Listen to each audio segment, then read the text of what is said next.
January 1944. Southern Italy was locked in a kind of frozen stillness that only war could create.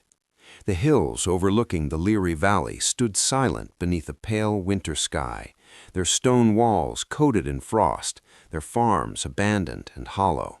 For weeks, German infantry units had turned this ground into a fortress. Trenches cut deep into the slopes. Machine guns were zeroed in on every approach. Mines waited patiently beneath the mud. They had stopped the Allies again and again, and confidence had grown from exhaustion. In the half-frozen trenches of the German 44th Infantry Division, soldiers hunched against the wind, fingers stiff around rifle stocks. They listened more than they watched. In Italy, sound traveled before death. Engines meant armor, tracks meant tanks, and tanks could be killed. Then they heard something new. At first, it was distant, a low mechanical murmur drifting through the fog. But as it came closer, the sound sharpened into a pattern. Not the chaotic grinding of a tank transmission, not the uneven roar of trucks. This was different, measured, deliberate. Clank, hiss, thump. A steady mechanical heartbeat moving through the valley. The Germans prepared for Shermans. They always did. Loud, predictable, vulnerable if hit directly. But what emerged from the mist shattered that expectation. Short, squat silhouettes rolled forward, marked with white stars. They were not tanks. They carried no turrets. Their tops were open to the sky. Then the firing began. Not probing shots, not registration rounds, but a continuous, crushing roar. The ground convulsed, stone walls disintegrated, trenches collapsed inward. Shells fell with such rhythm and density that individual explosions blurred into a single overwhelming force. These were not tanks. They were guns on tracks. They were M7 priests. And for German infantrymen across Italy, France, and later Germany itself, that sound would become a warning that no trench was deep enough, no hill high enough, and no forest thick enough to offer safety. The M7 priest was born not from ambition, but from frustration. Early in the war, American commanders ran headfirst into a hard truth. Artillery, the so-called king of the battlefield, was too slow. Traditional field guns were dragged into position by trucks or even horses. They required time to deploy, time to aim, time to fire, and even more time to move again. That system worked in static wars. It worked when front lines barely shifted. But World War II was not that kind of war. This was a war of movement, of armored thrusts that advanced dozens of miles in a day. Tanks and mechanized infantry surged forward, only to find their artillery miles behind them, struggling to catch up over broken roads and cratered bridges. The Americans needed something radically different. Not heavier guns, not bigger shells, but artillery that could move, shoot, and move again without delay. By 1942, the solution began to take shape on factory floors across the United States. Engineers took the chassis of the M3 Lee tank, already proven, already in mass production, and stripped away its turret. In its place, they mounted a 105mm howitzer inside an armored, open-topped hull. It was not elegant. It was tall, awkward, lightly armored. The crew stood exposed to shrapnel and small arms fire, but it could do something no traditional artillery piece could do. It could keep up. At the front of the vehicle rose a circular machine gun mount, elevated and unmistakable in shape. Soldiers noticed it immediately. Someone joked it looked like a pulpit. The name stuck. They called it the Priest. Thousands rolled off assembly lines and shipped across the Atlantic, to North Africa, to Italy, to Normandy, and beyond. And with each convoy, American warfare changed shape. To the German infantrymen, the terror of the priest was not its appearance, it was its behavior. Priests did not sit and wait, they hunted. They mastered a method that would define modern artillery warfare: shoot and scoot. Batteries of 4 or 6 priests would drive into position, fire devastating barrages with overlapping precision, then move again within minutes. Enemy counter-battery fire, carefully calculated and expertly aimed, often landed on empty ground. German observers reported firing solutions that were already obsolete by the time the shells left their barrels. Worse still was the sound. German soldiers wrote about it constantly.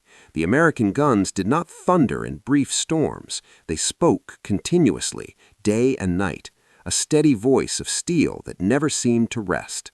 One infantryman near Anzio wrote that the guns ate time itself, collapsing hours into an endless present of concussion and fear.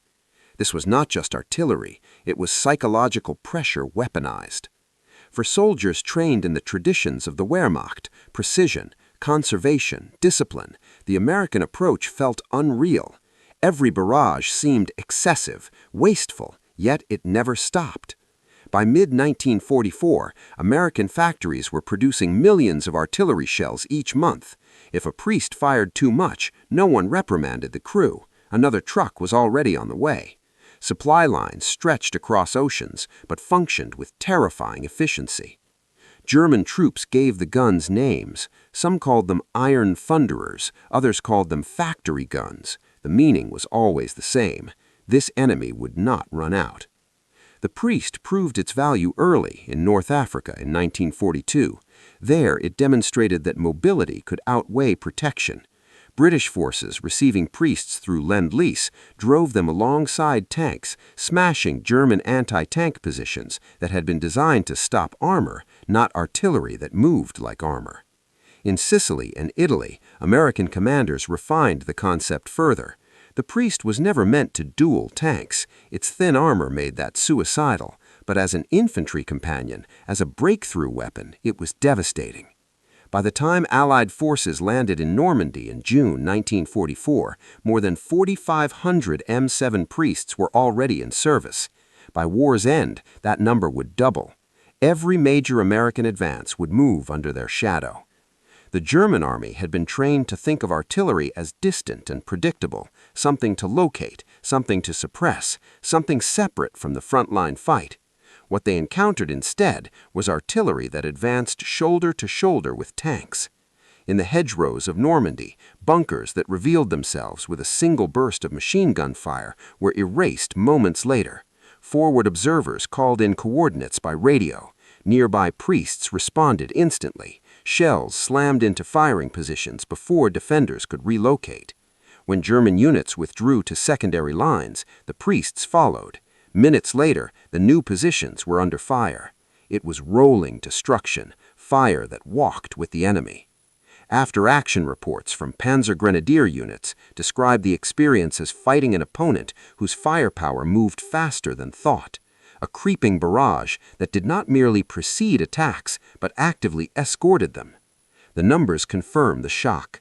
In the 6 months following D-Day, Allied forces fired more than 25 million rounds from self-propelled 105mm guns.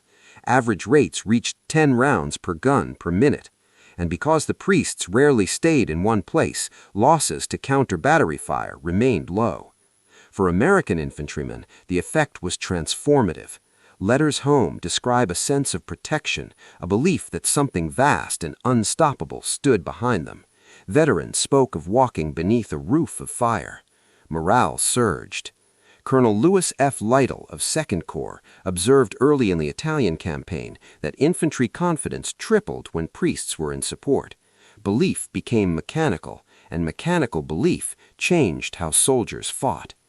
German troops felt the opposite. At Monte Cassino, prisoners spoke of artillery disguised as tanks. In Normandy, they described guns that followed like predators. The Tiger tank inspired fear, yes, but it was rare. The priest was everywhere. And everywhere the Americans fought, they left behind signs of abundance. Empty ration tins scattered among shell casings, food and ammunition stamped from the same factories. The Germans noticed. They joked bitterly that the Americans fought on meat and steel. Together, the can and the priest told a simple truth. This enemy would not starve, and it would never stop firing. During the breakout from Normandy, priests pulverized hedgerows that had stopped armies for weeks. During the pursuit through France, they erased rear guard positions before German units could reorganize.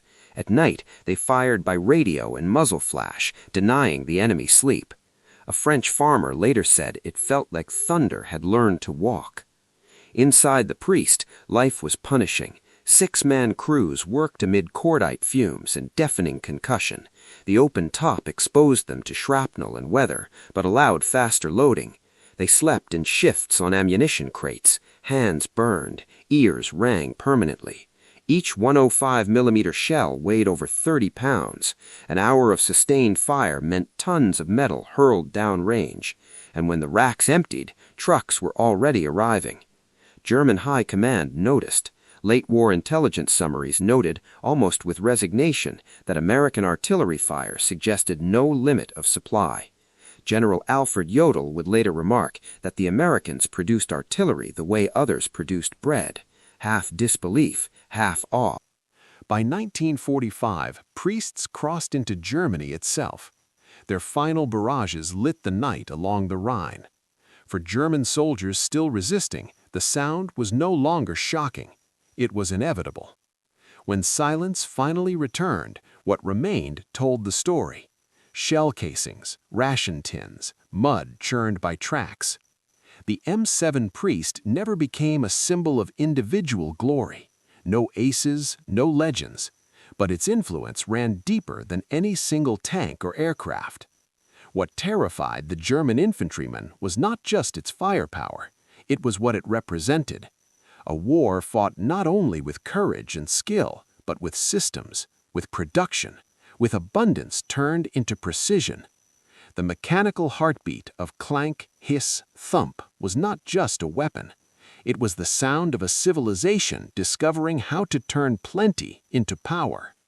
And long after the guns fell silent, that echo remained, reminding the world that modern warfare would never again be about a single weapon, but about the unstoppable force behind it.